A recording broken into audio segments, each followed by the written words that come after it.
ನಿನ್ನ ಹತ್ರ ಒಂದ್ ಮುಖ್ಯವಾದ ವಿಷಯ ಮಾತಾಡ್ಬೇಕಿತ್ತು. ರಿಯಲಿ? ಹಾಗಾದ್ರೆ ಬನ್ನಿ, ತಗೊಳ್ತಾನೆ ಮಾತಾಡೋಣ. ಆ ಗೋವಿಂದ 1 2 3 4 5 ಗ್ಲಾಸಸ್ ಅಮ್ಮ.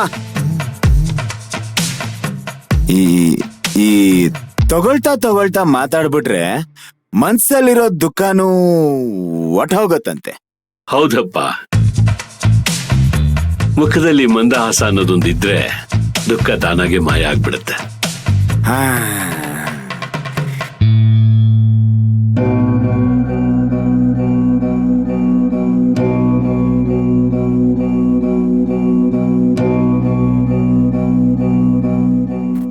ಆದ್ರೂ ಕೆಲವರಿಗೆ ನಗುವಿನ ಬೆಲೆನೆ ಗೊತ್ತಿಲ್ವಲ್ಲ ಡ್ಯಾಡ್.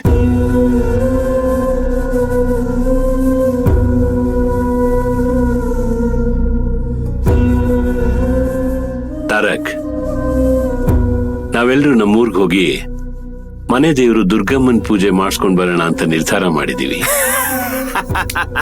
ಯಾಕ್ ಡ್ಯಾಡ್? ನಮ್ಮನೇಲಿರೋ ದುರ್ಗಮ್ಮನ್ ಕೋಪ ಕಮ್ಮಿ ಆಗ್ಲಿ ಅಂತಲ್ಲ? ಹ್ಮ್ ಹ್ಮ್ ಹ್ಮ್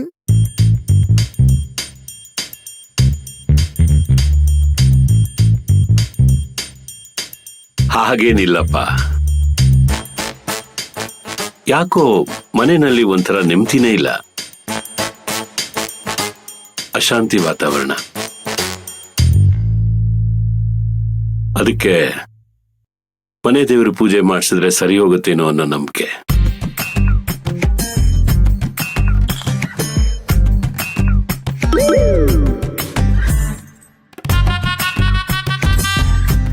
ಕಾಳಿ ಅಂತ ಹೆಂಡತಿನ ಮನೇಲಿ ಇಟ್ಕೊಂಡು ಶಾಂತಿಯಲ್ಲಿರುತ್ತೆ ಡ್ಯಾಡ್.